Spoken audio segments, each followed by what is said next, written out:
to episode 443 of Tenno Clock. I am MDRLOz, and I am late in getting to the objective apparently. So I was setting up this instead of doing what I'm supposed to. This is Xeno. Yo! Apparently sitting around, not doing very much right now. And we are here. My arms are crossing everything. And everything. And everything. We are here to talk to you about Warframe. That's what we do. You know that? Yep. Every week. Every week. What we do. While I look for void veins. Right, I'm going to stop doing that for a sec. I don't even know where these are. Right, anyway. We are here to talk about Warframe. And we will begin this episode, no, it's not like all of them, but like most of the ones, by looking at some beautiful emblems. Oh dear. I think mine's too stupid. I like yours more.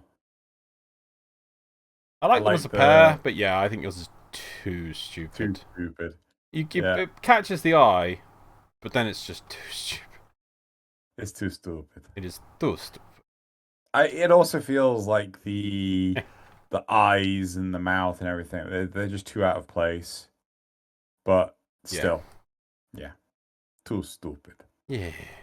But if you want to win 75 Platinum for your platform of choice, go in the description below where you'll find this week's polls. Simply fill it in, put in your in-game name, select your platform of choice, and you'll automatically be entered for a chance to win 75 Platinum for your platform of choice. Your platform of choice, 75 Platinum.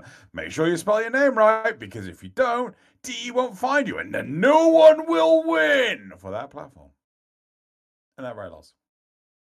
Choice of platform. What? Choice of platform. Platform. Choice of platform. Of choice. Yeah. Okay, I'm with you now. Right. Yeah, there you go. So I wonder how that's going to work once there's crossplay. I honestly don't know, because I would have thought the currency would be the biggest bone of contention.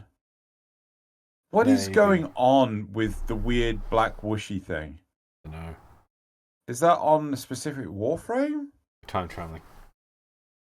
Okay. What is that? Is it a Gauss? Is that a Gauss? Yeah, it's a Gauss. Okay.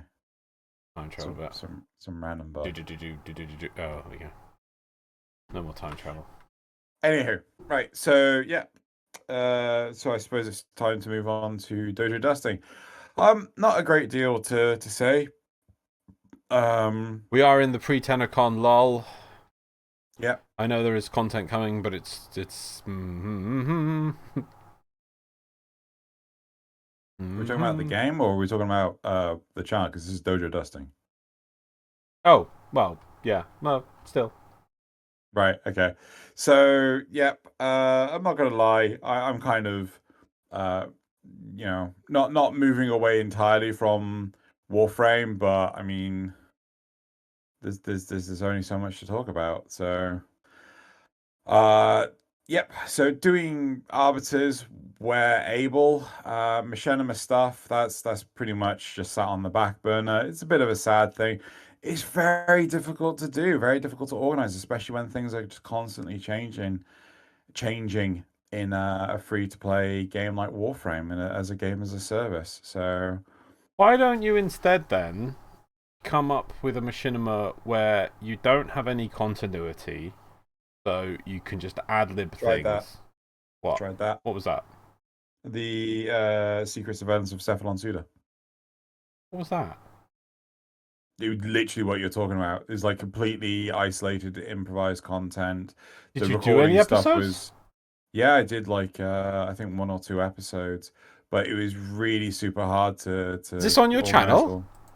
I think so, but it's honestly, I know we definitely did one. Frame, Xeno Killian. But a lot of the problem is that as soon as I do one of these, like as soon as I start it, I just don't have the energy to continue it. I get so tired after work.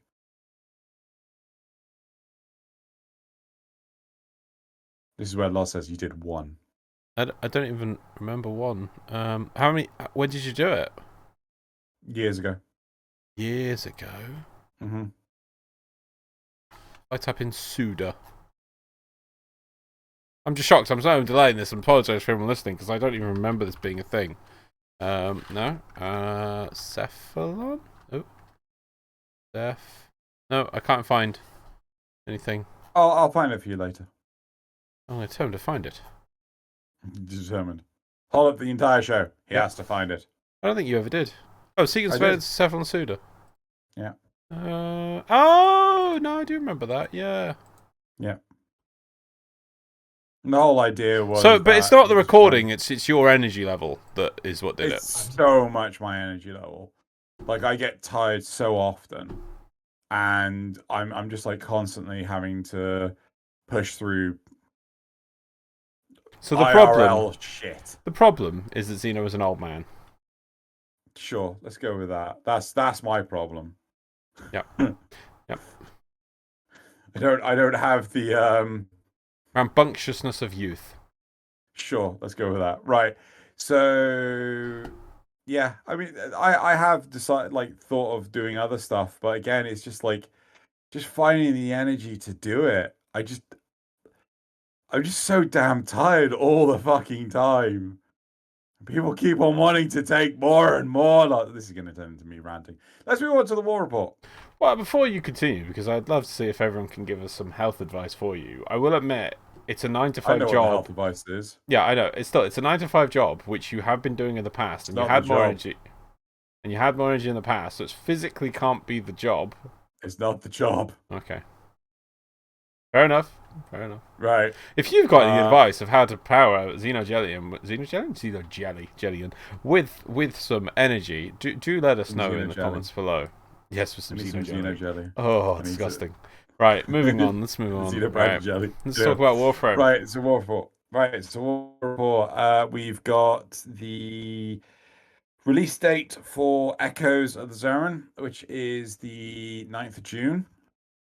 We've got the was it the digital pack that's supposed to be coming out for I think that's TennoCon? Also, yeah, for TennoCon, which I think is also the 9th of June. Yep. TennoCon is it the 16th or 17th of July? Yes.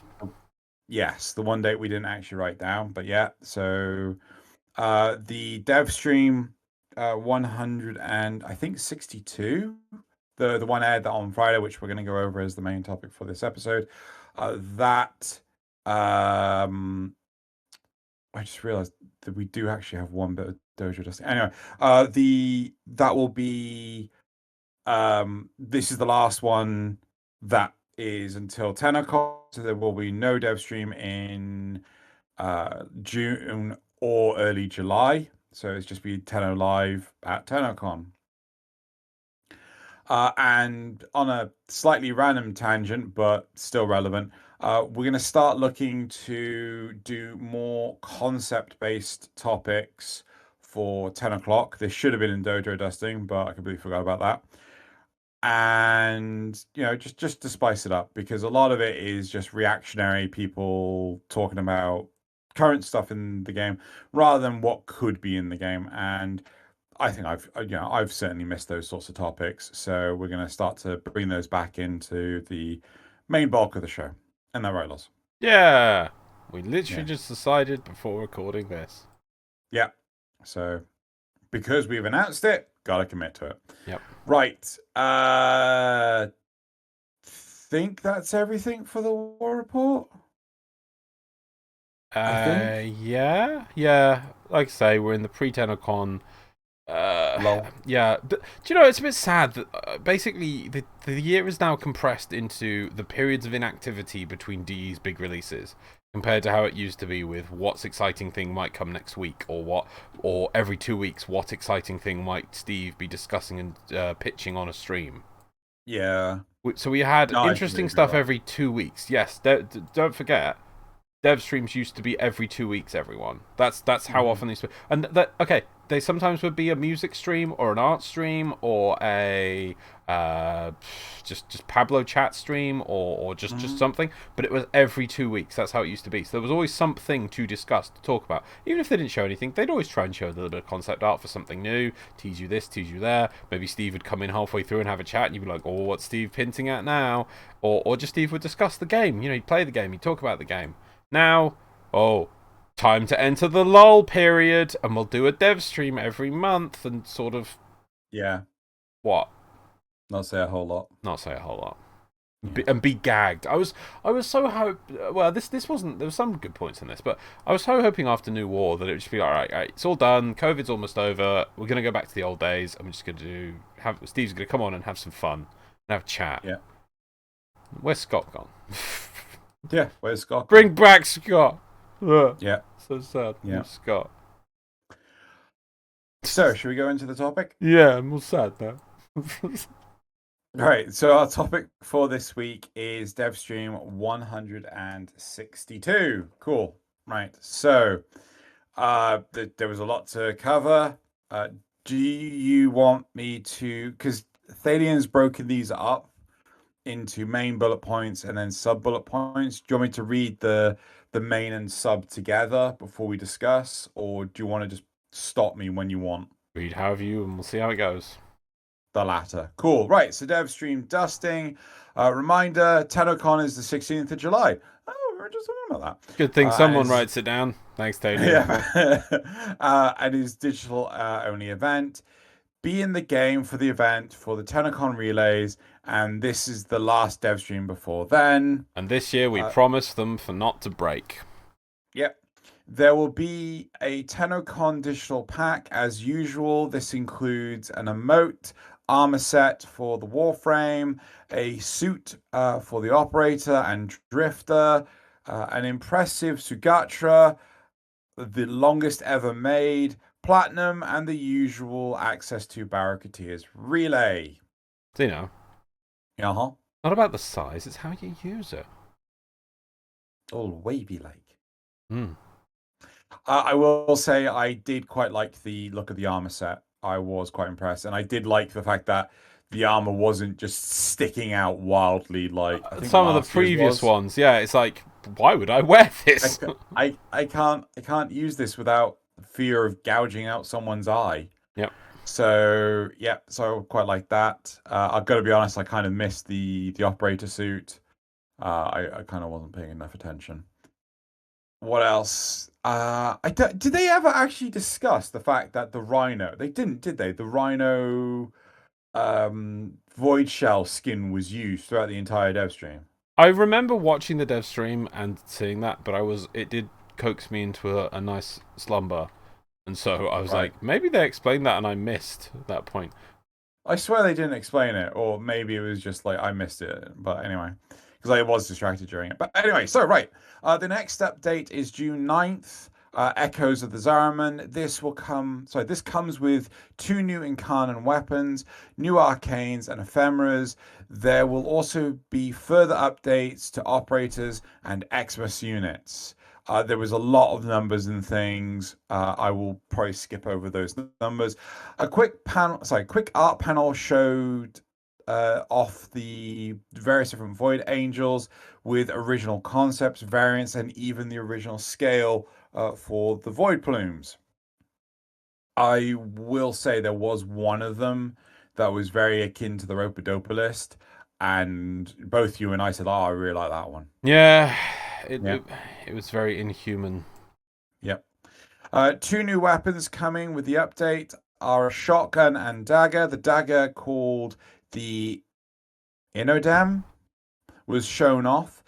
Its Void Evolution appears to be more like a heavy sword, but whether this changes anything about the animation is not clear. I'd hope it would, because if you're wielding a heavy sword like a knife, I mean, that's kind of concerning. The new ephemera were shown off. They will be earned through standing and are based on the void effects that the Void Angels have. One is just an energy aura with some metal bits, and the other is a set of void arms that mimic your Warframe's movements. I did quite like both. I thought they were quite in theme with how the rest of the game goes, apart from that. Like, unlike that stupid ass cloud. I hate that cloud. Rebecca accidentally revealed a new landing craft that comes with its own drop pod support ability, large scale golden instinct. It's one of the Zariman's escape shuttles, and it's going to be a lot smaller than the usual landers, though they were talking in game about maybe making it bigger. Sorry, in the dev stream, rather, about making it bigger. New arcanes are coming to each for amps, operators, and warframes. There will also be an amp arcane adapter shown in the list, which was also an arcane amp arcane adapter shown in the list, which allows you to upgrade your amp to slot a second arcane. There is also an update to the Zariman progression. Instead of having to go into the mission to find an arcane, you will be able to trade resources for plumes. You will also be able to fast travel to the lift via Void Portal after accepting missions. This is because people can't be bothered to walk, it seems. More updates are coming with the Zariman missions, including nodes that will provide temporary buffs that you can trigger. They also respawn after the end of the buff, so you can reuse them for long missions. The Chrysalith bounties are getting a quality of life update, splitting the highest tier of missions into two so that you can farm the specific rewards separately. Thrax enemies are getting a minor nerf. Their magnetic proc will only drain 100 energy. So, how does all of that feel? Phew. Too much? Yeah. Can't remember what you talked about. There's so much. The landing craft is interesting. I really think it's interesting they've added in because I mean I'm doing this mission now and I'm sort of just mumbling my way through and there's 4 people. I think we're all just sort of guessing our way through and you can learn where the drop locations are, but there's nothing like Golden Instinct. It's just so good at finding the targets. Yeah. But I think it's like a 10-minute cooldown, so I'm interested to know how it will highlight everything. Will it just flag it all up on your minimap? Because you're not going to be able to chase all of those, doodads around the environment. Yep, we'll have to see how it works. What else was there? The changes to the progression, so you don't have to spend time farming the plumes. I kind of like that though. I kind of like farming the plumes because it was just like, I'm actually playing the missions. No, but it's an alternative, it's not the replacement. It's just a way of getting more.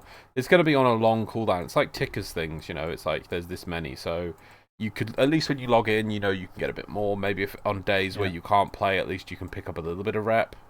Yeah, there's some positives there.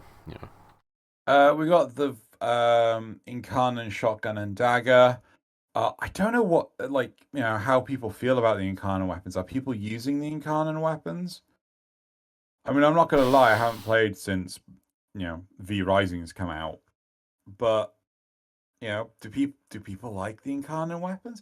I know that they're a certain step up from, what's the name of the damn kick guns, right? But are they worth using over the current meta? It's a bit tricky. Or so have they replaced the current meta? Well, remember you need to get at least 3. You need to get all 3 current ones in the game before you actually unlock any of them to their maximum potential. Yep. That's quite an investment. I'm pretty sure the majority of players will have actually done it by now. I've got 1 pistol. Have you not got the rifle or the... I haven't finished maxing my rep. Fair. And you've got to focus on that. I do quite like the idea that the amps are getting a second arcane slot. That made me worry so much. Why? Because people will be able to find the combo. Yeah, but that's the case with everything. Yes, But the thing is, you can't get that second arcane slot until you've gotten to the Zariman. Yes, but they'll still find the combo or the combos. Do you not want the progression? What progression? Well, I mean, the problem is that right now there's nothing to use them for, right? Yeah. Yes, you could go back to older content. So you should have seen the way I was doing that angel there. I jump into the thing as soon as I can. As soon as I get in, somebody's already one-shot the angel, basically. What else is there to do with it? I mean, why do we need that extra arcane? Is it because people are like, oh, I like these two, and it'll just let people find the combos, and the combos will break the game because that's what.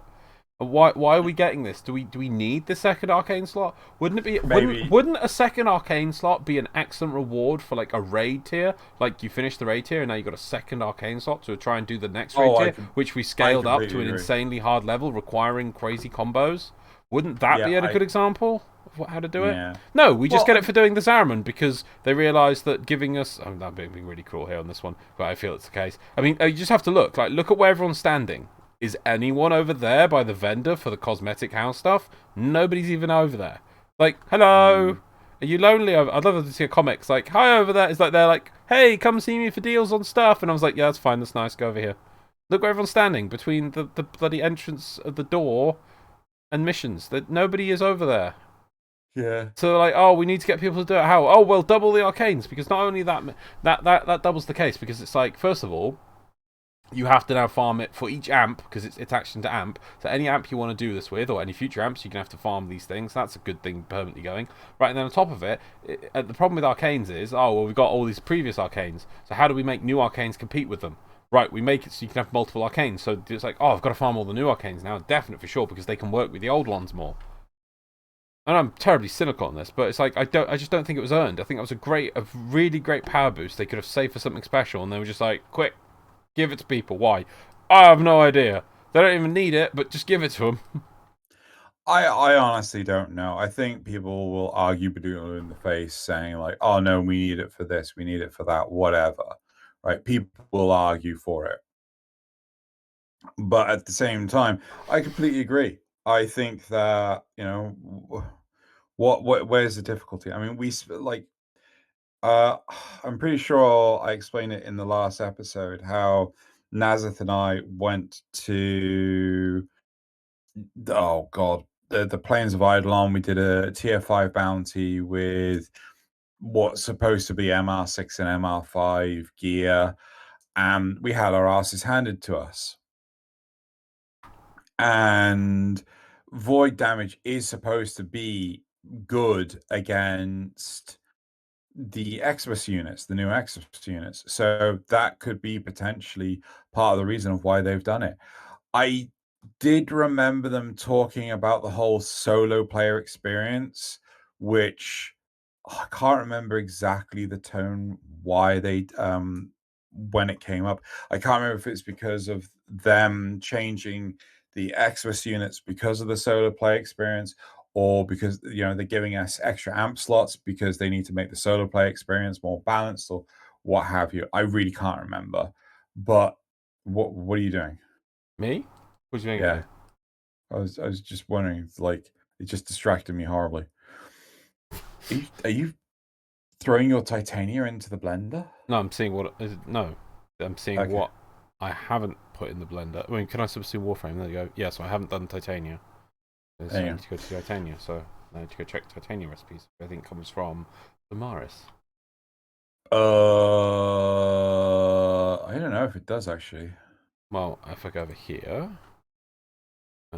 Titania.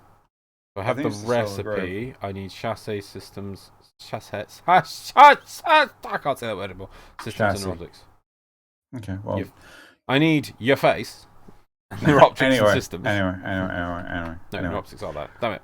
No, chassis. Why would your head be chassis? I don't even. Right. Anyway, I don't mind the addition of the second amp slot, but I completely 100% get where you're coming from. Yeah. Oh, yeah. What else did you have in there? No framers were cool. Void arms were cool. Landing craft was interesting, and I think that's great because I'm trying. You've got Golden Instinct? Yeah.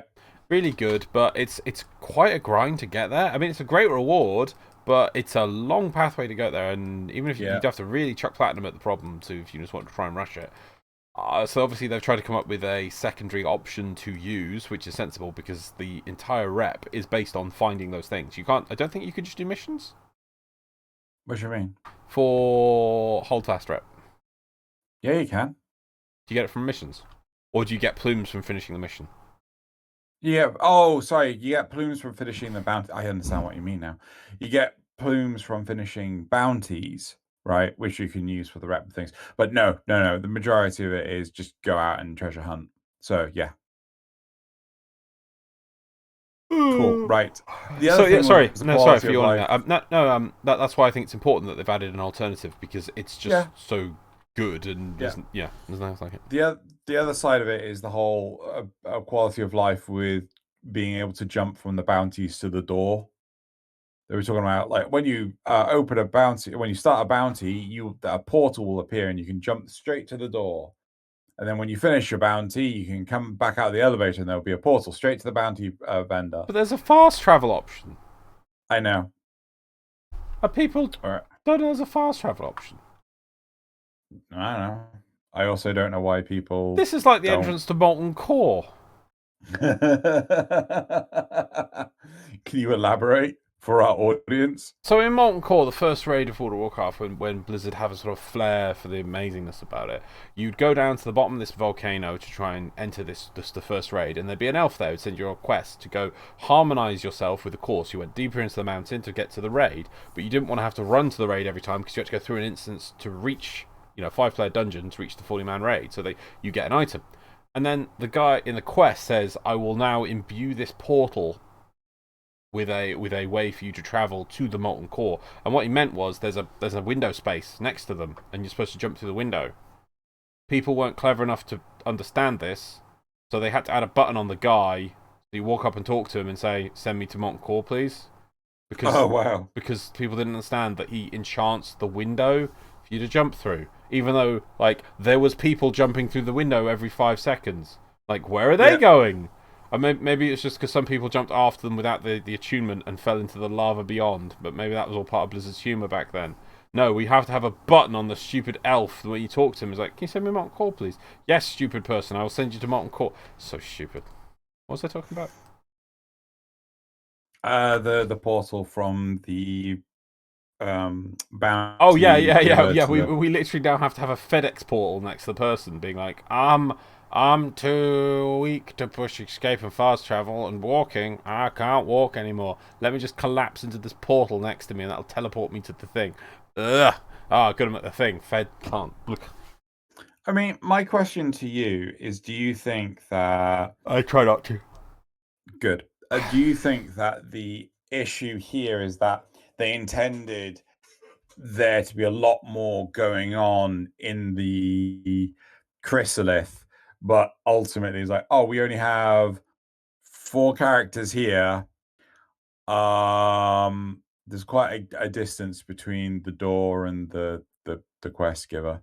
If they literally moved the quest giver or the bounty giver to the middle of the what's the name of the damn thing? Next to where the decoration vendor is, right? You got that circular thing in the middle. If they put the bounty vendor right there instead, there'd be no reason to go out into the main atrium.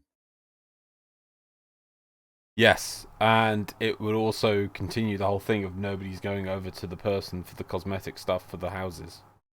Yeah. They had to put him far away, and that still nobody goes to the person who's selling you stuff. I really think that they listened to what people said they wanted on that. I just feel it has not achieved the what everyone said. Everyone's like, oh yeah, it's totally going to make me play the game more having this player space. I want player housing. I want my own house. Right, have your own house. Thanks. Oh, we've got a question, so a graph for that, so it's fine.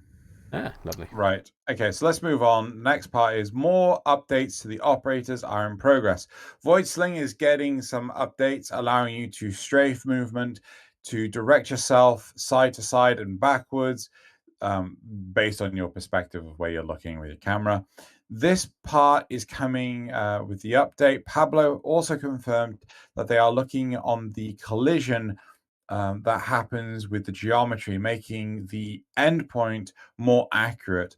But that is not in this update. It will take longer to implement. So this is like, the whole collision thing. So Reb demonstrated it quite well during the dev stream. The operator transference delay was discussed. And what was surprising is that the cooldown is not intentional. It is something that has happened since the process was made client priority. So, it's client side, not host side. It's actually due to the host needing to be updated, even if the trigger is the client side. So the cooldown is actually just lag. Fixing that is in progress, but it may not be available in the next update. Again, that's fair.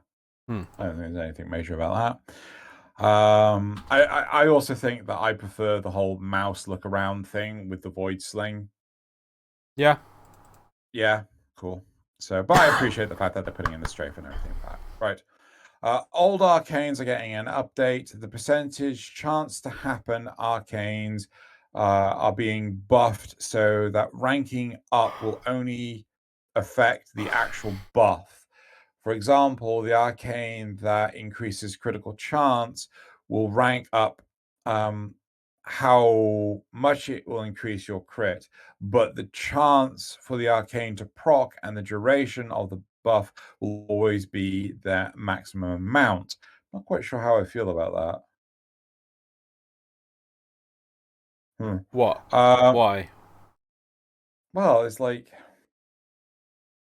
is that a significant increase?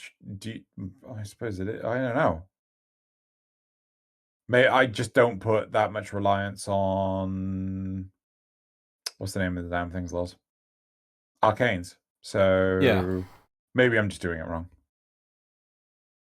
Open worlds will now have blink pads, which are fast travel points. You can access them from the overmap or by finding one and using it. Wait, It's what are these basically, bounce pads doing?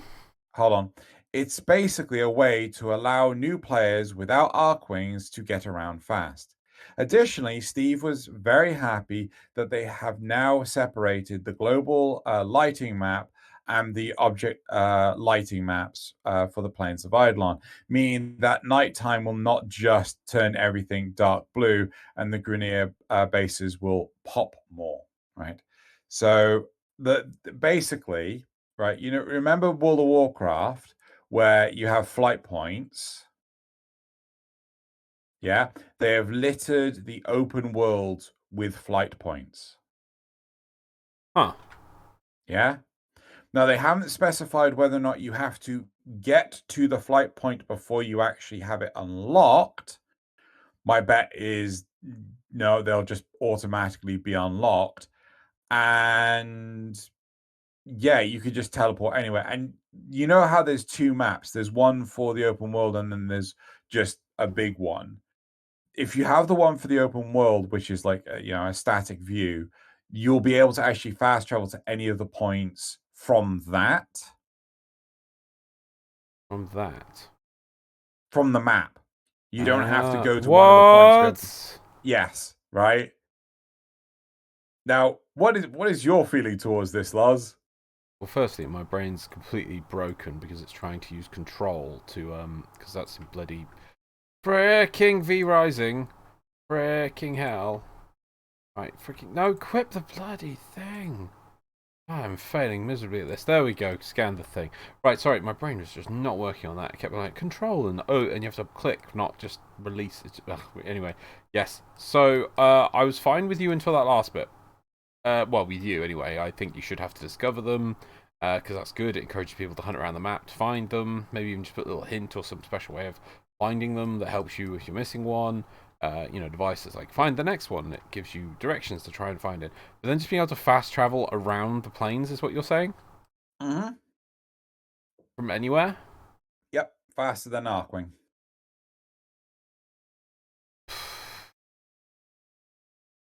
If you designed a zone around that concept, it would be better than retrofitting it into old zones. I am fine with it if they Eve. put more bounties in Orb Valis on the outskirts of Orb Valis. Yes. Yeah. More I things will to do. give you. Yeah, I'll give you this system if there is more bounties on the outskirts, making it viable. Yeah, I can get behind Yeah, that. yeah. So like, because I'm not sure why people, I is this an indicative problem of people shouldn't have been allowed to go to the plains of Eidolon before getting their Arcwing? Should people have gone to explore the star chart before going to the plains of Eidolon? Or if new players are going to go to the Plains of Eidolon, it should have a clear definition of what they're there to do and what rewards they are to gain from there. They know when to move on. Mm. Put a little quest in, and when you finish it, it says like, "Ah, Untalas, stranger.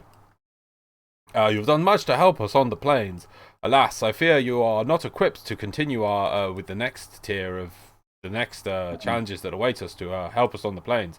May thinks now you should continue elsewhere. I hear of Venus there is some place with some helpful things to do. Maybe that will help you improve and strengthen so you can help us fight these evil things at night, which you seem unable to do any damage to. Wink, wink, hint, hint. Go. Instead of just, there's an open world there. Yeah. Yep. So it's weird though that they'll actually look to make it more accessible for exploration, but not make it accessible for the correct level of difficulty. Correct level of difficulty. Yeah, so for example, me and Nazareth doing that whole what's it called, rank 5 bounty, having our asses handed to us, going, oh yeah, we weren't geared for this at all. We should have taken better equipment, better mods and everything, because we haven't explored the star chart. Should that not have been addressed as opposed to, oh, now you can just fast travel everywhere? Am I making sense? Not really.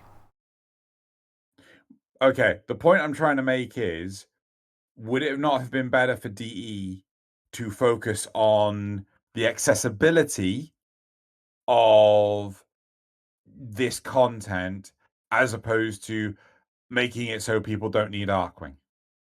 They see them as the same. And I don't know how they see them as the same. That's the confusing thing. Yeah. I don't comprehend. Oh, mate, like, a really simple thing is they could have had it. Oh yeah, you can't access the level 2 bounties until you've killed the jackal. You can't access the level 3 bounties until you've killed Lek Krill. That right? would give a forward thing where it's like, oh, I need to go out and do that. Where do I find that guy? So it leads you out, and it also leads you back. Yeah. It gives you a reward to test out once you come back. So yeah, that would be good. That would be good.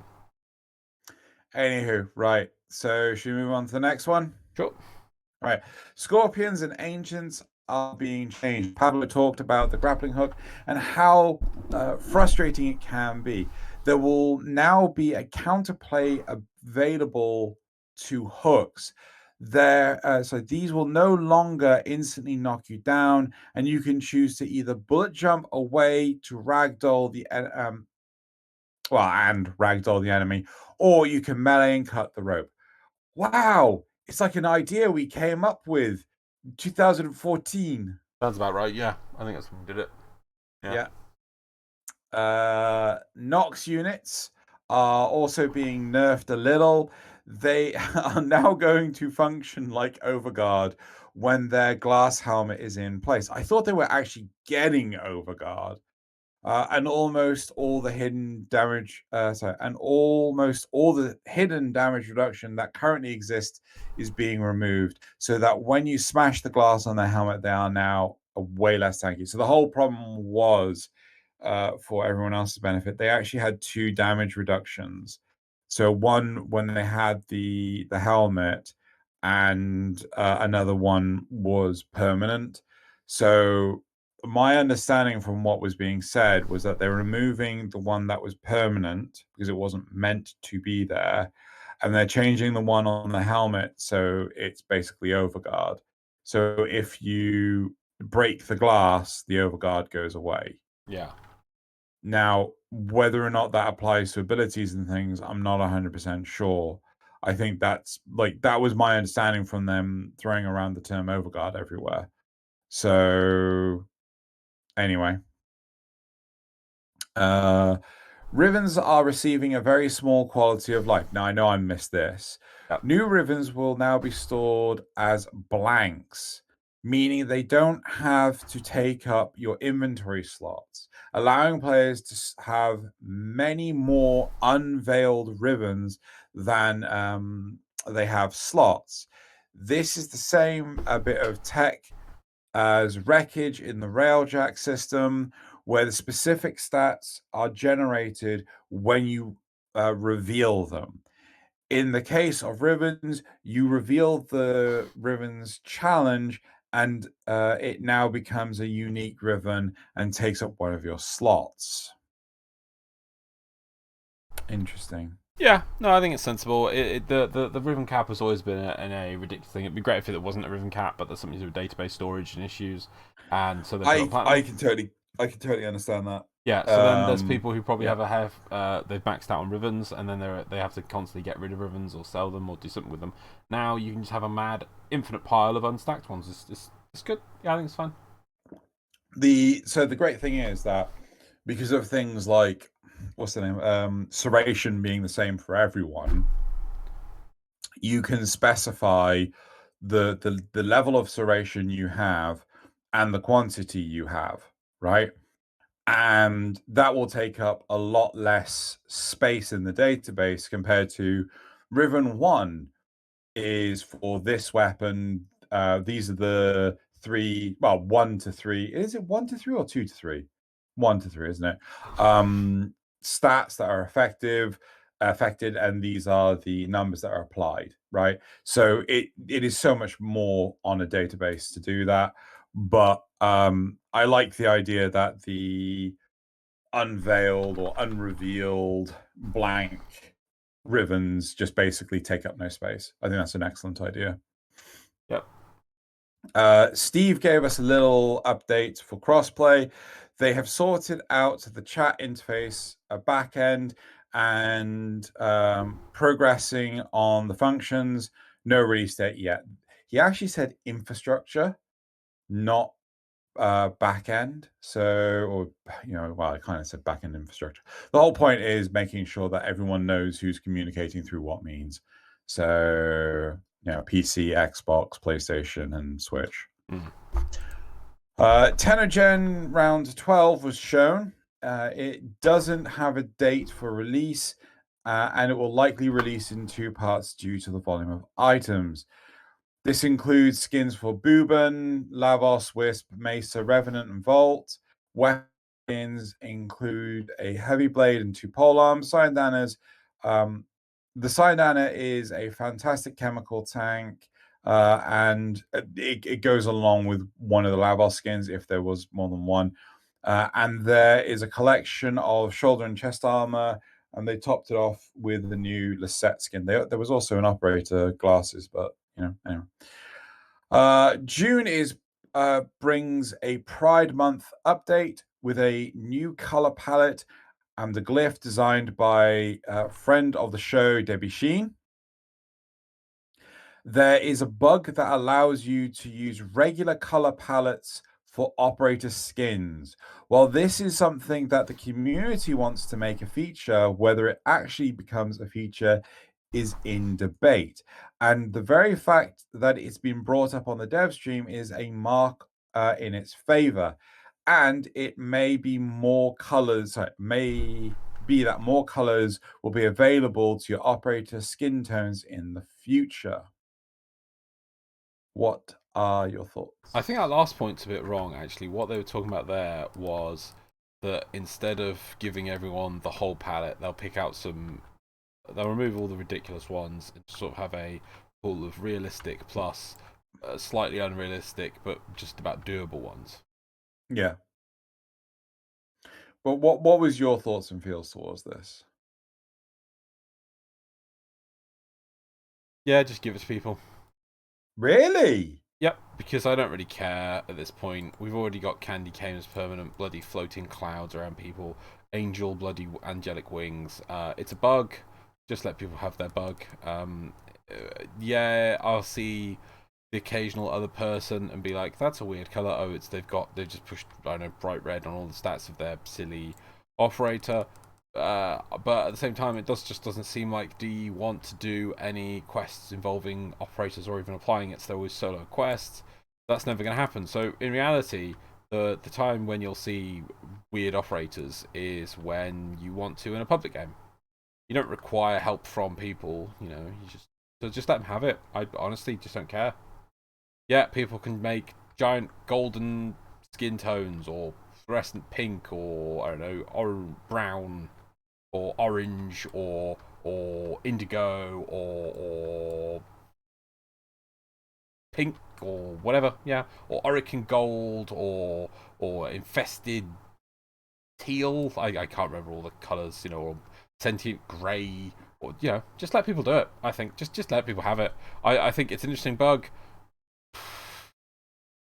Why not? Yeah, yeah. It's more of a personal thing than affecting other people. I'm interested to understand your point of view on this one, and kind of up for a bit of an exploration conversation. There is so Star Wars Jedi Fallen Order. Have you played it? No. You play as a specific set character, right? Yeah. And they recently announced, and the game was a huge success, right? Yeah. But they've recently announced that the second game is in development. Ooh. And people have expressed that they want to be able to change the ethnicity and gender of the character. To which the company has turned around, the developers turned around and said, no, right? I'm on board with that because the character isn't you. The character is someone you are playing. It is their story, not your story. Yeah. Right? How do you feel about that? No, I agree with you completely on that point. There are games where I want to be able to make myself. I sometimes do play myself in like MMOs or whatever. Other times I like to be able to create anything, different people who I want myself. But at the same time, if I'm making a single player story with non-online elements, because I don't think that the first one did. I think it's just a set single player story. It's told from that perspective. That's what the artist is trying to tell, the story of this character. It's a character, not and that character is a fixed person in all respects. They are an individual. If you're able to just alter their characteristics, they're no longer that character they've created. And the key thing is, because one day we'll have amazing games that will allow us to give like nuanced views, in a single player game where there's like options and things. How does your character react to being betrayed? How does your character react? Do this, and the games will be able to. You just speak into the microphone, and the game will be able to work out what you said and respond to what you said. Yeah. But we're not there yet. So when in a single player game, you have like characters going all like hot headed, I might be like, "What are you doing? You're an idiot." But it's like, yeah, but it's not you. It's how that character would react in that situation. And that character is based on, all the features of that character. Their personality, what they look like, their equipment, their skill set. It's that character, not just, you're not just generic hero, you're specific people. Like, what's the game? Half-Life Alyx. So, you're playing a particular character in a particular time in relation to other stories in which you're playing a particular character in a particular time. If you could just turn in Half-Life Alyx to pretend like, you can choose what character you want. So you just make Gordon Freeman in Half-Life Alyx because you can. That doesn't work. Doesn't make sense. So, yeah. I do hope they don't ban it, because it's artistic license. That is the story they wanted to tell. So with Warframe, it's not that big a deal because you are playing the character you want to play. Exactly. Yeah. Yep. So that's fair. I do think that I may struggle with it. It depends on how much they implement it. I think I may struggle with it only because of the I find that the cloud ephemera is so game breaking so immersion breaking. I am concerned about, oh well, this is a purest white character. It is like, they just cranked RGB all the way up to the max, and if you had bloom on, you'd blind everyone, right? It to me, that sort of thing does feel like it breaks immersion. And even though I think the worst places for it will be the communal hub areas, I I would be concerned if DE implemented multiplayer quests where you could finally see other Tenno, and I end up with that. Yeah, that's a possibility and a risk. But at the same time, you can just imagine that there's some sort of homunculi warframe, the colours. Yeah. If you want to fit into your lore, I find that quite a minor issue in comparison. Just let people have it. What about before you continue? Actually, could I just pause for a sec? Yes, of course. Cool. Right. So brief intermission from our side of things. Yeah. Right. I think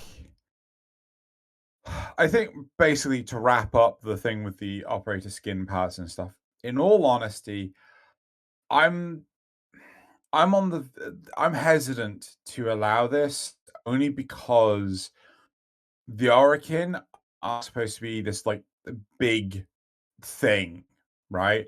And if people can color themselves as Orokin, it kind of it cuts through that. Does that make sense? It cuts through the value of what it is to be an Orokin, because your operator can't have like a long, lanky arm or anything like that. Yet. So, a part of me doesn't want this unless they are really methodical on what colors and tones they give people. I wouldn't want to see the regular color palettes appear for operators. I bet it looks absolutely horrific, some of them. I'm still like, I think the majority of them do. Just let people have it, I think. Okay, fair enough then. Right.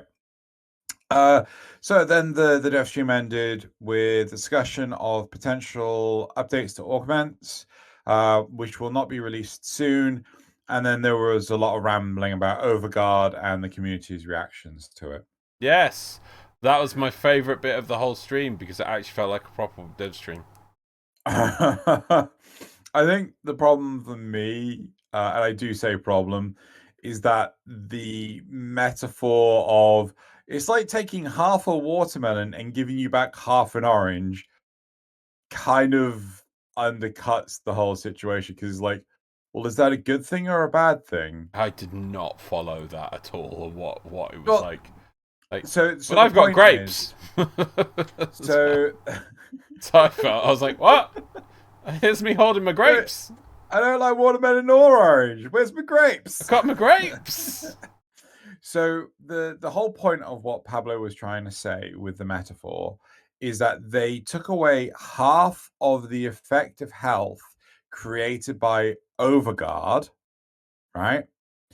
And they have doubled the health of... Oh, did they? No, I don't know if they've doubled the health or they've given like an extra 1.5, sorry, an extra 50% of health to the Xmas units instead, right?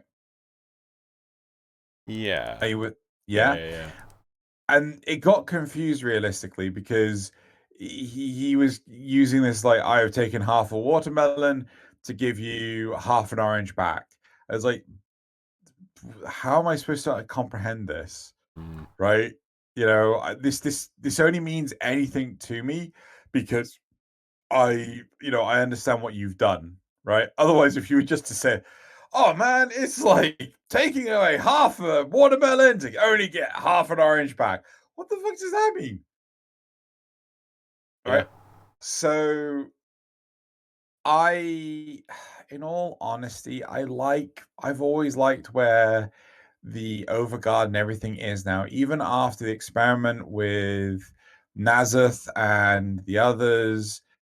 Sorry, Nazeth and myself on the plains and discovering the fact that overguard is difficult. Like, I much prefer it as it is than anything else. Right. Another point that has been mixed into this was the fact that people have been requesting things like better AI and shit like this. But Oh, what? I was so happy with that Pablo comment. Yeah, That was in relation to CC though, CC's immunity. yes, yeah. But again, that CC immunity is also in relation to overguard. Yeah. Yeah. So with people saying like, oh, what's it called? Can we just have like a diminished returns on CC? No. There's like, can we have what's the other thing that I've heard? It's like could CC do damage instead?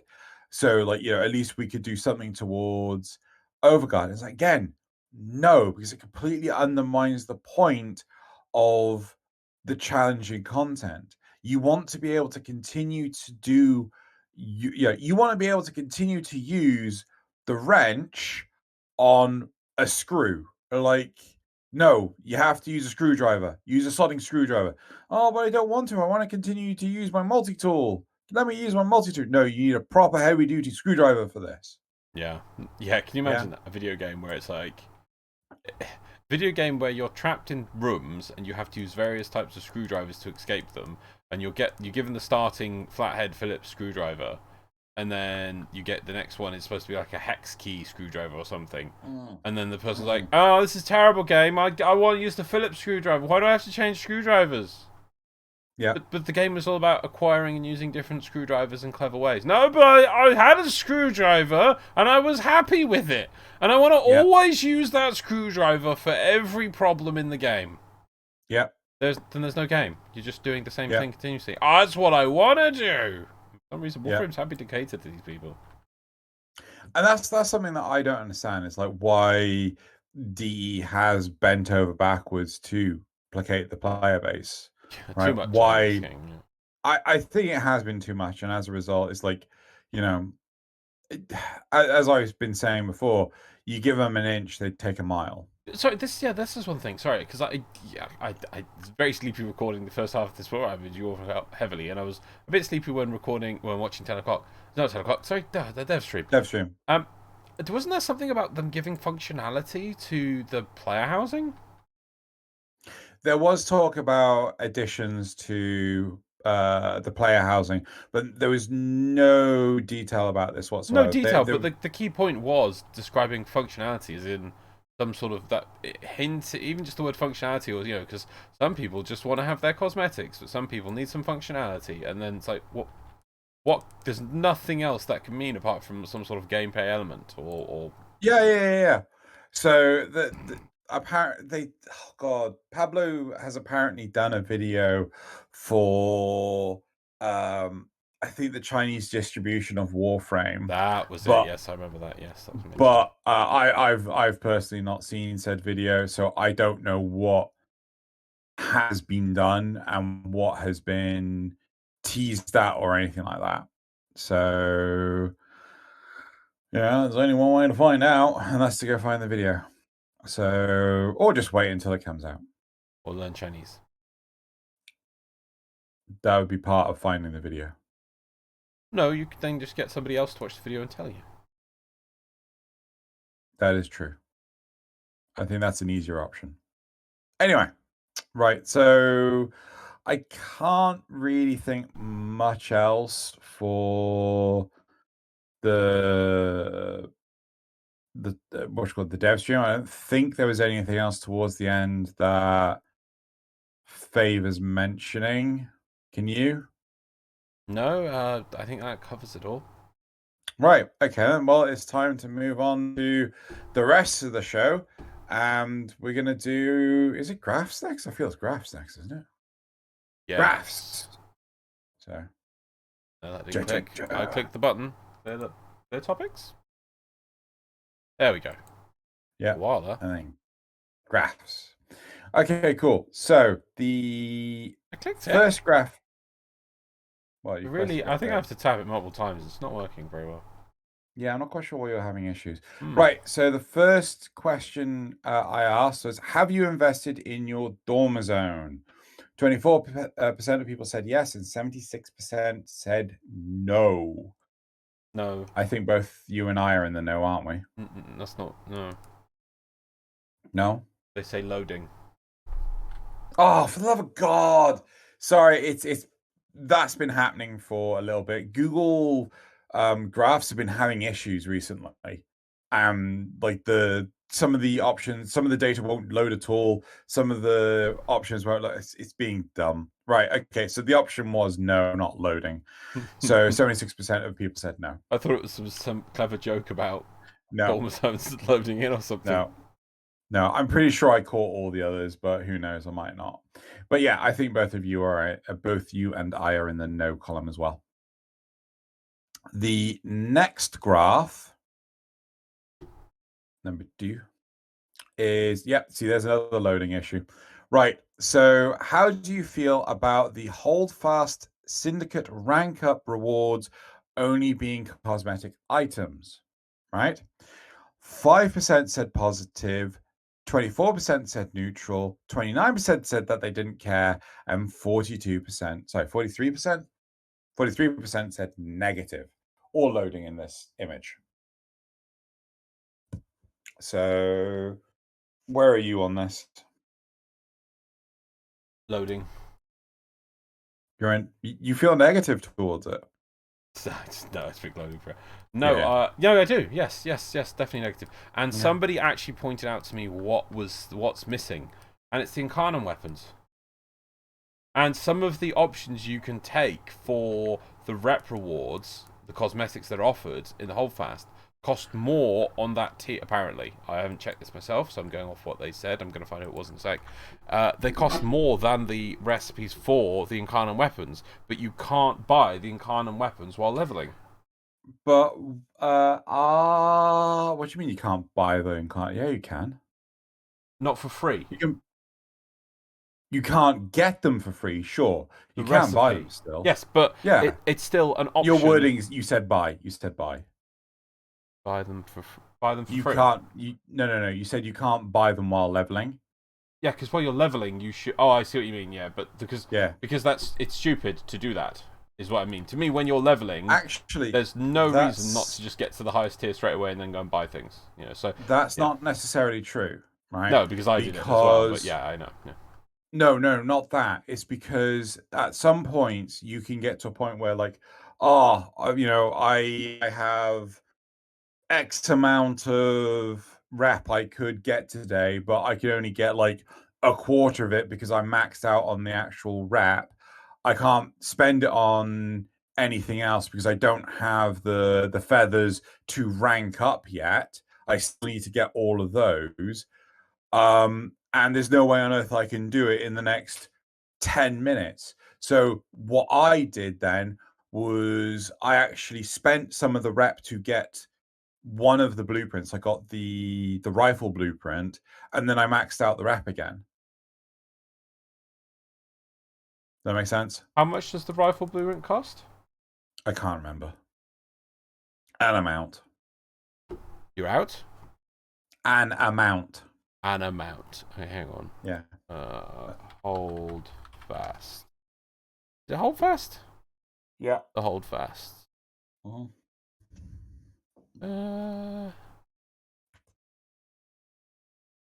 Is there a list of wares for Calvero?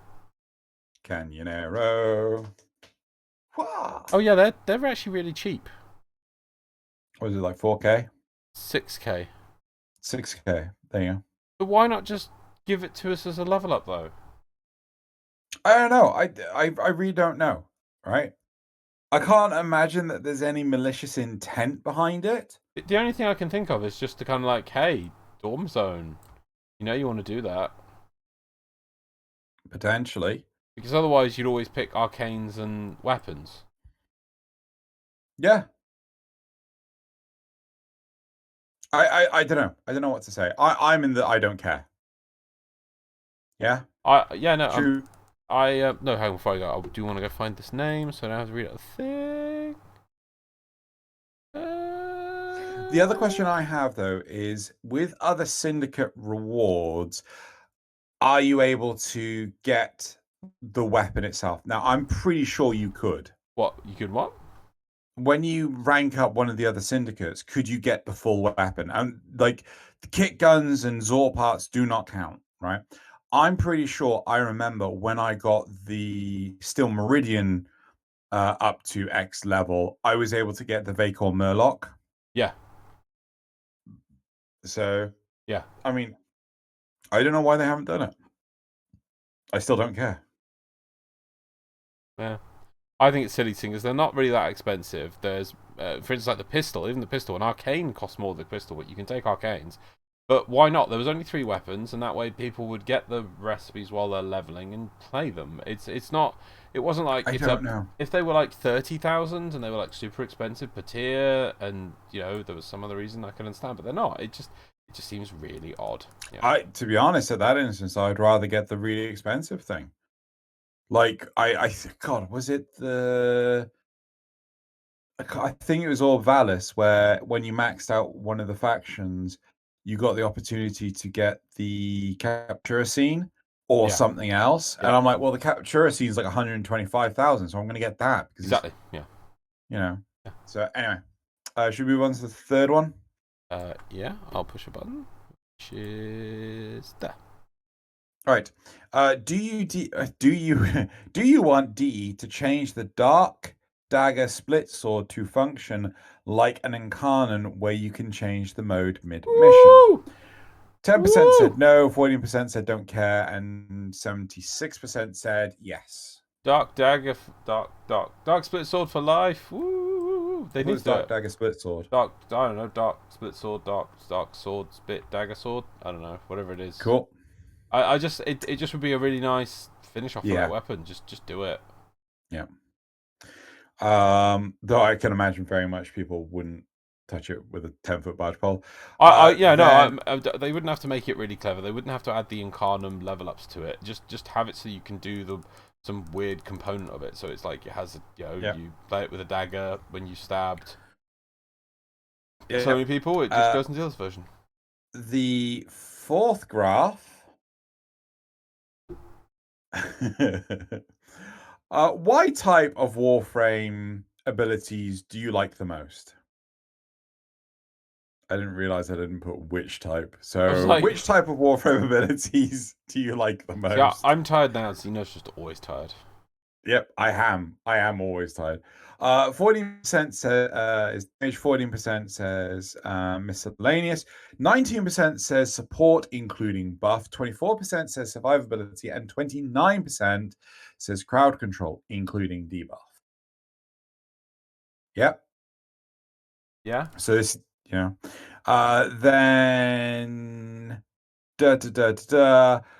the last one, sorry, not the last one, the second to last one. Which got number 5 is, do you like Warframes that you can play without paying attention to the game? 40% said no, and 60% said yes. That surprises me. Honestly, I am surprised by that.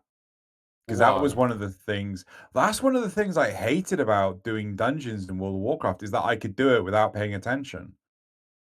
And I got bored. I didn't like getting bored. I don't like playing Warframes that I can just switch off and not pay attention to. I'd give you if I could play it on all game modes, but I'd like certain game modes and certain Warframes just on low level stuff to be able to play like that. There are sometimes I do want to watch something or do something with someone else while doing stuff. So, like we are right now. Yeah. Yeah, I can get you that. I get behind that, but not so, that wouldn't be my go-to, right? And then the very last question is: does Valban need a rework? with 14% saying, who's Valman? 24% said, do you mean Booman? 29% saying, the hype train from Loz's video. And 33% said, you mean that train YouTuber?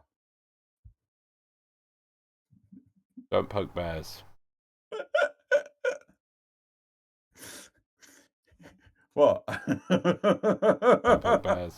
Don't poke bears. British, you know, what's called that British guy that sits at the train stations and he's, you know. Oh no, I meant the hype train video. I'm not making another one. Well, no, I might. I don't know. No. How could you not want to make another hype train? I'm joking. I meant the other thing, but yeah. Anyway, actually, that's fine. out of interest, I don't know if you remember the numbers off the top of your head. How many Warframes were in your hype train video? See, that's the kind of question I wish Megan asked me on stage, because I'd have to sort of like, oh, okay, 1, 2, 3, 4. Do I count Stalker? No, because you can't play Stalker. Okay. Well, you can't. Well, whatever. Yeah. Anyway, 1, 2, 3, 4, 5, 6, 7, 9. Was Hydroid there? Yes. Was okay. There's an Excalibur. Okay. There's Vault Running. There's Excalibur on top with the Pokemon spear. You had Zephyr, right? So you would have had all of them up to Zephyr, right? And I had Zephyr flying, which Zephyr still can't do. Yes. Still. And you had, if you had Hydroid, the next one would have been, I think, Mirage. Did you have Mirage? No. Right. So I think you had up to Hydroid. You had all the frames up to Hydroid. But I don't think I put Trinity in there. I'm pretty sure you did. Maybe. Yeah. Anyway, so lots of to Warframes. But Loz, like, you've got like another 30 Warframes you could play. Okay, fine, you're going into supporter questions now. No, I have some ideas, but I need to. It's like for you, it's actually making things. For me, I need to move to new platforms to actually improve things. Like I need to. Like, yeah. And yeah, like I did it. I brute forced it with SFM, and once you get through, you can start doing things. I love that. That's why Hype Train was good, because I could start doing things, and so it taught me a lot when I just did that. And it took me like 3 or 4 days, but it's only like 30 seconds long. But it was a fun thing to make that was then made me learn things. Where you need to get to that stage, but at first you're just like, you know, software that's so deep, you're just staring at things and you don't feel you're doing things. You've really got to attack it. So and Blender's a whole deep ocean of that. Anyway, I pushed the support questions button, so I'm going to go on to that. I have that over here. There. Oh wow! Okay, the font is called Malayam. I have no idea how to. God, it doesn't. Oh, it's all loopy and. Before I do. Is that read? Is that actually read? The R's upside down and backwards. Okay, before I read out Google's question, I just want to say thank you all for listening to our podcast so far. We really appreciate all the likes and I'm going to say bombastic, but it says comments. I think comments. It does say bombastic. Yeah. Everyone leaves on these episodes. Yeah, but it doesn't look like a P. The P's like, oh, that's so weird. Just losing that bit. Yeah. Episodes. That is a weird font. That is so cool. Recently, a bunch of my friends have been playing V Rising, and I just want to ask, how can I get them to stop? You can't. Before I read out 7 messages, there are no recent messages. No. So that's a thread thing in Discord. You can ignore it. Don't worry about that. So, but yeah, basically, you can't stop people playing V Rising. Don't you want to be a It vampire? is a way of life. Don't you want to be immortal? Don't you want to play vampire? Yeah, I want to play vampire. Don't you want to be a vampire? To be honest, I'm just so happy that there's a fucking vampire game where daylight fucking hurts. They really should joke about it and put a sparkle mode in. Yeah. Where light doesn't hurt you, but it just sparkles it up and just sparkle servers. It'd be hilarious. It'd be easy mode, you know. So I was actually following the oh God, what's the name of the damn things? The forums on their Discord, because apparently Discord has forums for select servers and shit. I wish I could have forums on my server. Anyway, regardless of that, the one thing I noticed people like complaining about phobias and things like this is like, could we have a phobia-free version? Because apparently there's spiders in it. I'm like, well, of course there's gonna be fucking spiders in it. It's like a fucking gothic bloody fantasy setting, isn't it? Yeah. You know. Anyway, yep. So I remember seeing something years ago saying that, especially if it was done for spiders, is that people who fight and kill a lot of spiders in video games, it can actually help them manage their phobia. I Just know they're for in me, control, you know. I know it hasn't for me because I panic. Right, I panic like there's no tomorrow. Well, it depends on the game. Right? What game? It does. It depends. If the spiders are rushing towards me, I panic. I'm trying to think of see, this is a problem. I block it out. What the fuck games would I play that I had bloody spiders in it? I can't think. I just can't think of one. Right. Should we go to the next question?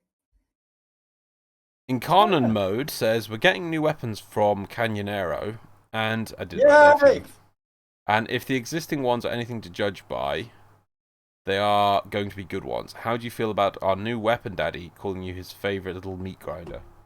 Yeah. Oh, it's gross. Next. Okay. It's gross. One of the updates listed on the dev stream was the change to enemies that can hook you with grappling lines. Does our new ability to pull enemies mean that the Warframe dating simulator is getting more likely?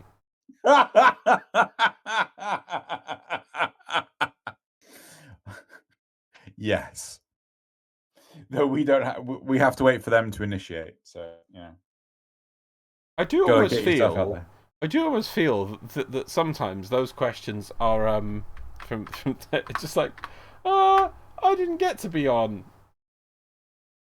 I didn't get to be on Arbiters this week. I'll just ask Arbiters questions in the sport.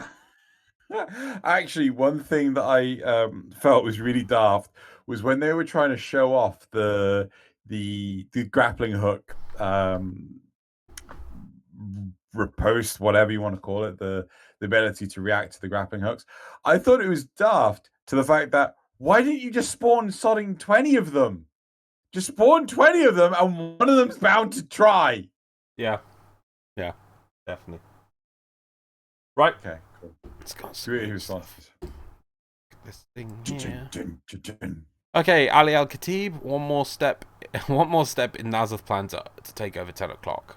At this point, I think both of us were so tired this week we are going to fall asleep, so he can definitely easily take over by killing us in our sleep. Anyway, Anarchy Gaming, why decorate the dormer zone when you can decorate Lisette? And on that note, why decorate anything when one plant costs 10k rep? I've spent close to 500k rep, have half of my Lisette decorated. Sad face. Wait, you decorated your Lisette? I think with stuff from the dormer zone rep.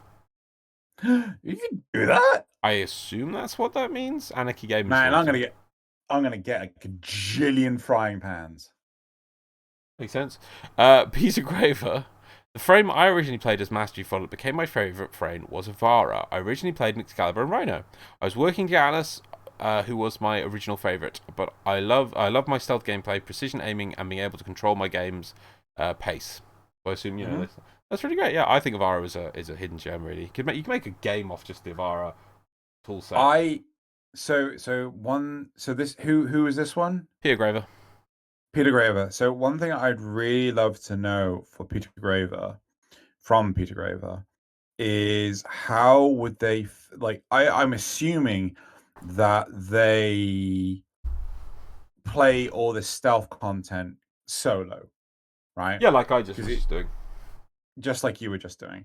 But my question to Peter Graver is how would they feel if what's it called, DE heavily incentivized like missions, like you will fail the mission if you get spotted. So really heavily. That's like what I was suggesting last week, the sniper missions.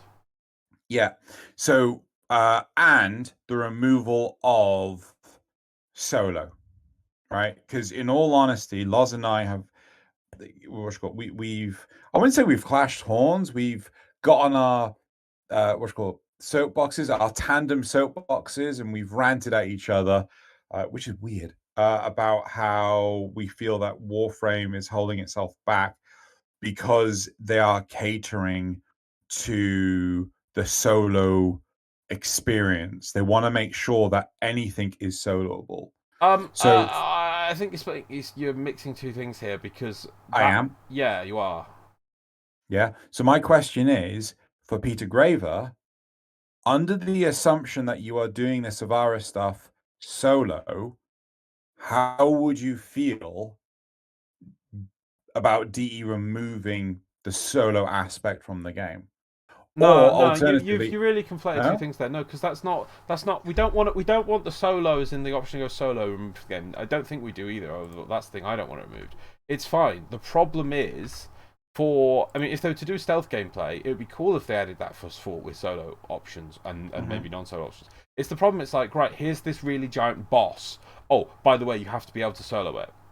That's where the issue is when it's fighting. Yes, but I also think that this will also boil down to the low-level stuff as well. But solo gameplay can just be ruined by some idiot just running through and failing the mission every 2 seconds for you, if there's no solo option.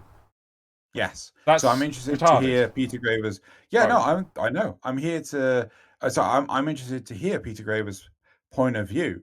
Would you put a penalty on the person that does this sort of thing? Would you? Why not? Because we were literally talking about this for players that are doing the the relic key shenanigans. What was the relic key shenanigans? Where people are looking for a radiant copy of the specific relic for the new Warframe. So they would join a mission, see that it doesn't have the relic that you want, and then quit, and it can cause the host to be unstable. And as a result, people actively doing the missions get host migrated forcefully.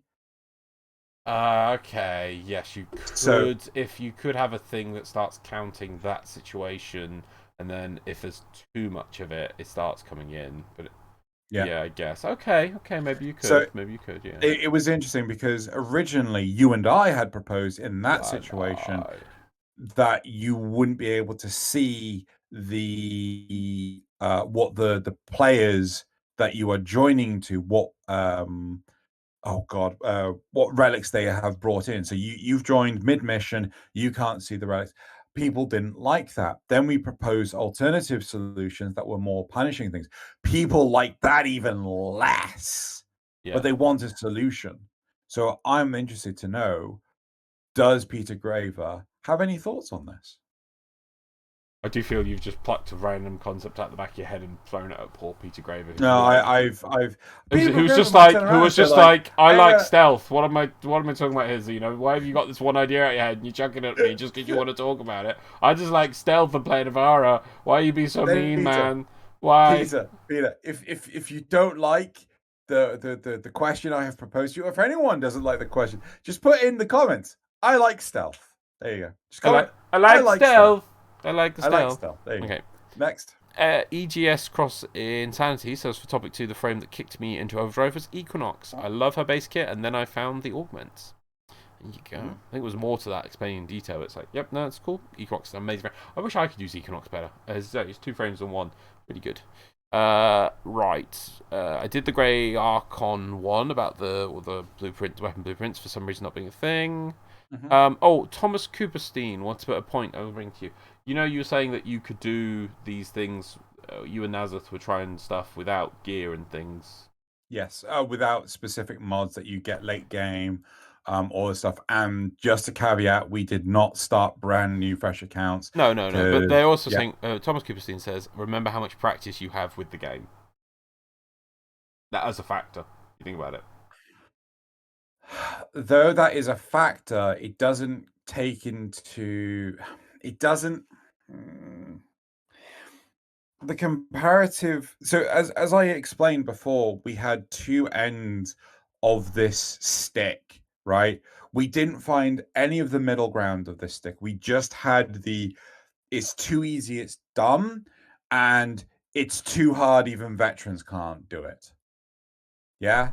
So if the too easy, it's dumb is too difficult for any player, then in all honesty, I think that is just utterly shocking. But I cannot envision at any point in time players would have that level of difficulty.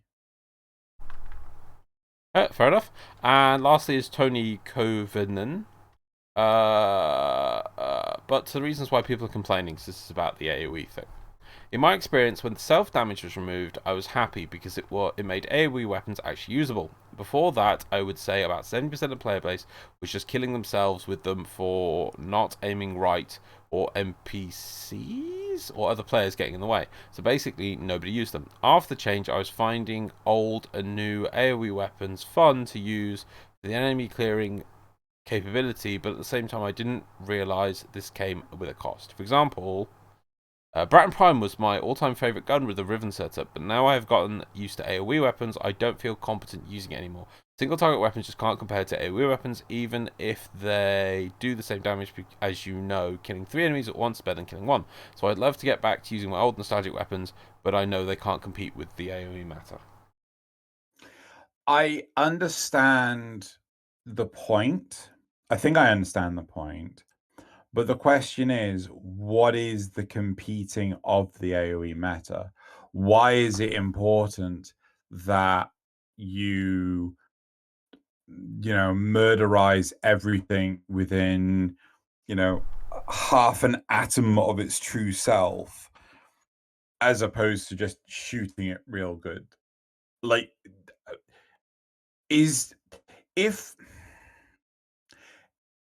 you were struggling to deal with the enemies you are facing using the Bratton Prime? Yeah. But the AoE weapons are just like, oh yeah, they just board wipe it, fine. I'd understand where you're coming from. The issue I have here is that that's not the case. Like, you are still able to use your Bratton Prime to murderize everything. At least I believe you can. I mean, Loz was using the Bratton Prime for the longest time before he got his giant ion cannon. I love my ion cannon. I use Bratton Prime. I have some Brit runs. Let's go use that.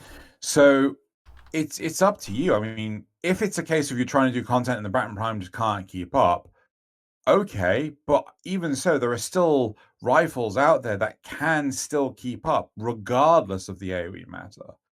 So it depends on whether or not you want something super easy. Also, you're totally right. The whole self-harm thing. Like, again, I rarely ever saw anyone use the AoE weapons because of the self-harm thing. In fact, I actually prefer it when it was self-harm because I could heal that. Now, even like 300 miles away, I fire a bloody Tonkor or a Spore Lacer, I end up knocking myself over. And I'm like, fucking hell, it just pisses me off. So, yeah. Maybe it should make caps damage. I don't know. Oh, maybe, yeah.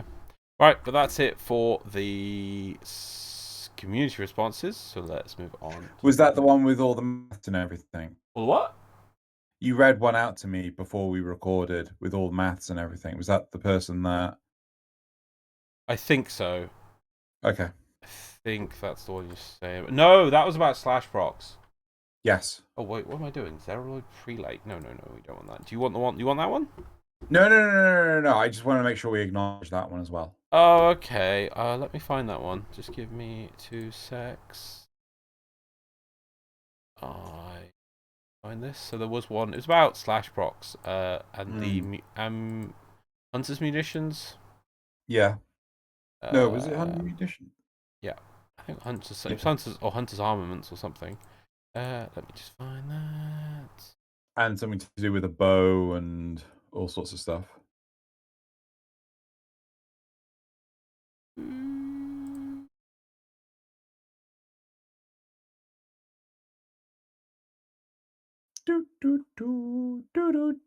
I'm gonna pause.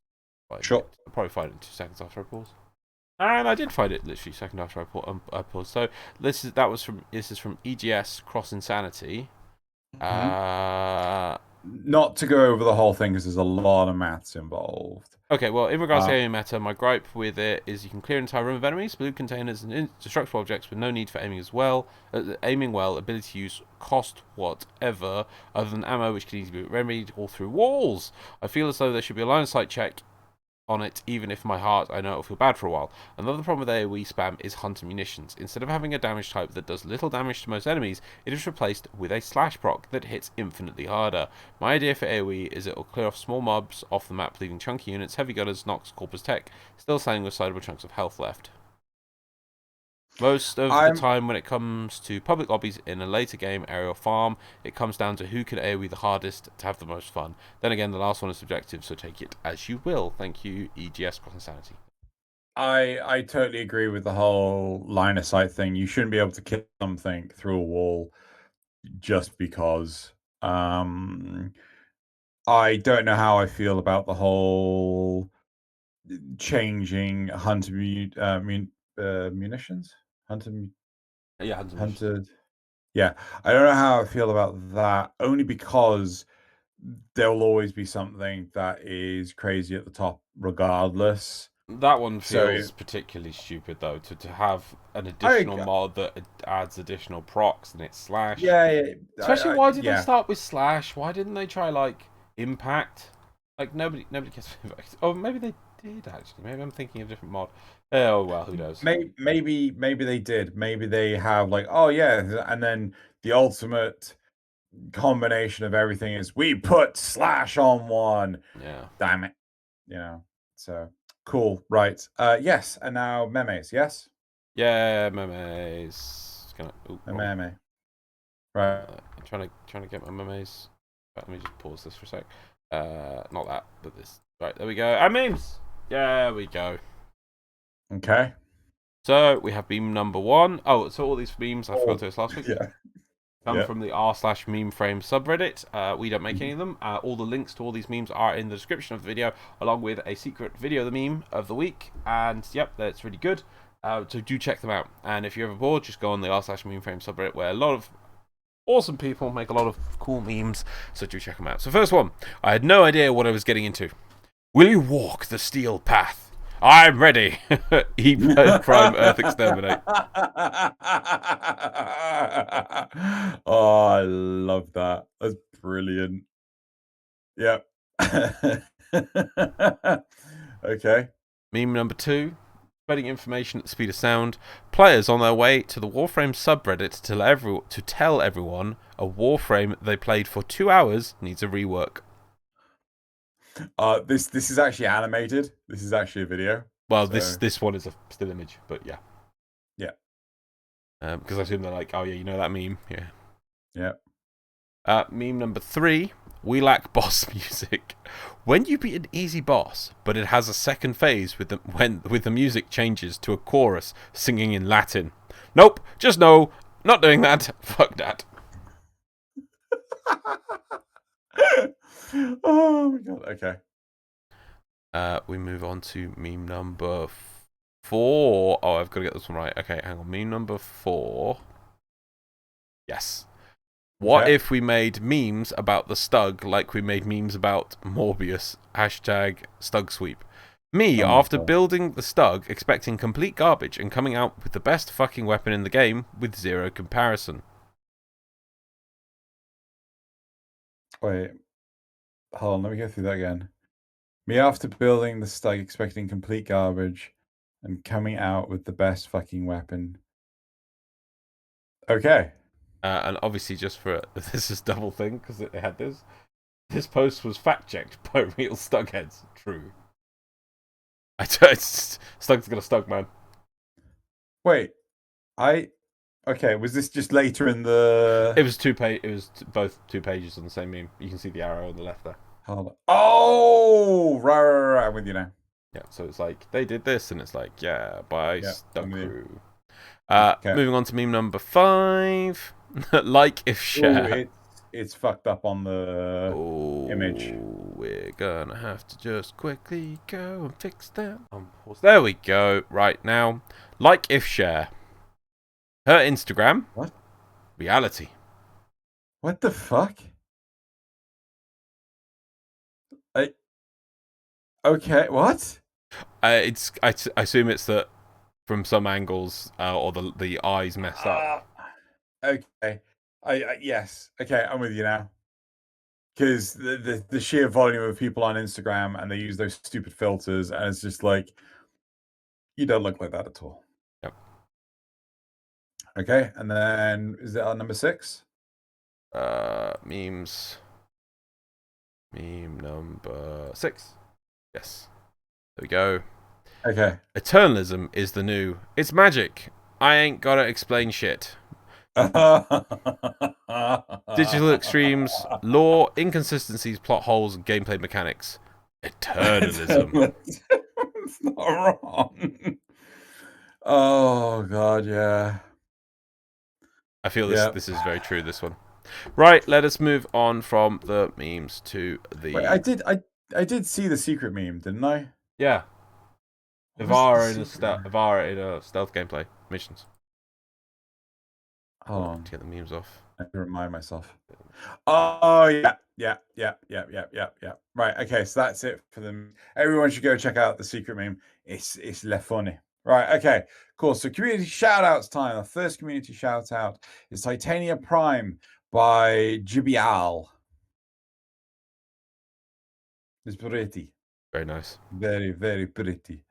The second is Umbra Let Me Solo Her by B for Bread. Awesome. Yep. If anyone doesn't know the origin of Let Me Solo Her, go to YouTube and do a search for Yong Yeah, Let Me Solo Her. Yeah. He explains the whole thing. I love it because it's the kind of thing that in years past would have been like how an urban legend starts. Like Jack, not Jack the Ripper, Springtail Jack or something. Even Jack the Ripper, I guess. And it's just like, based on some truth. It's like, no, it's Let Me Solo Her. Yeah. Number 3 is Nidus by Cass. Awesome. Yep. Number 4 is Rope-a-Low List, even though it should be Rope-a-Dope List. Yep. By Dasta Creations. I want someone to draw a rope list with like boxing gloves on, like rope-a-dope list. It's like rope-a-dope. It's Rope-a-Low List. No, it's rope-a-dope list. Yes. It should be, but no. When you try to say it, you try to pronounce it properly earlier, you mispronounced it. Rope-a-Low List. Rope-a-dope list. Rope-a-dope List. Right. Then we got Caliban by Varvon. Caliban. Oh, it is Caliban. Yeah. Yep. Wow. Looks nice. Almost thought it was a Prime like Nyx, and I was like, this doesn't look like Nyx. Yeah, exactly. That's what I was like. Wait, that they've named their Prime Nyx Caliban? That doesn't make sense. Wait, no, that's awesome. Yeah. Right. And then number 6, my favorite, Elemental Frames by iHigh. Elemental Frames? No, not really. Oh. Right.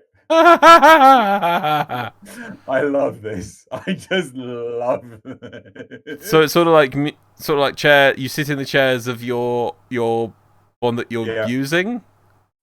That you are sort of thing. So you got Oberon, who's radiation. You got Mag, who's magnetic. Frost, who's frost. Ember, who's fire, flame, whatever. You've got Gaia and Volt sharing electric. everyone. You got Boobin, Octavia, Nova, Protea, Gauss. Oh shit, what's Banshee. the Banshee? All trying to get on explosive. Limbo has nowhere to go. Gas is No one nothing. is in gas. And then you've got Sarin sat across Toxin, Viral, and Smoking, apparently. What? Well, look at the red one. It's a Corrosive. symbol. Is that corrosive? It's corrosive. I swear when I looked at it before, it looked like a cigarette. It does look like a cigarette with smoke coming out of it, but it's corrosive. Okay, fine. So corrosive then. Because it's the actual scientific hazard symbol for corrosive as well. Right, okay, cool. But I just love the fact that she's just across all three of them. What's Grendel sort of doing? You know, is he... I think he wants one of the seats, but he can't have it. Yeah, Saren's just like, oh, look at all that. But it's also the fact that Saren's looking right at the mess as well. Yeah. Like, oh, that's nice. What are they doing? In a huff.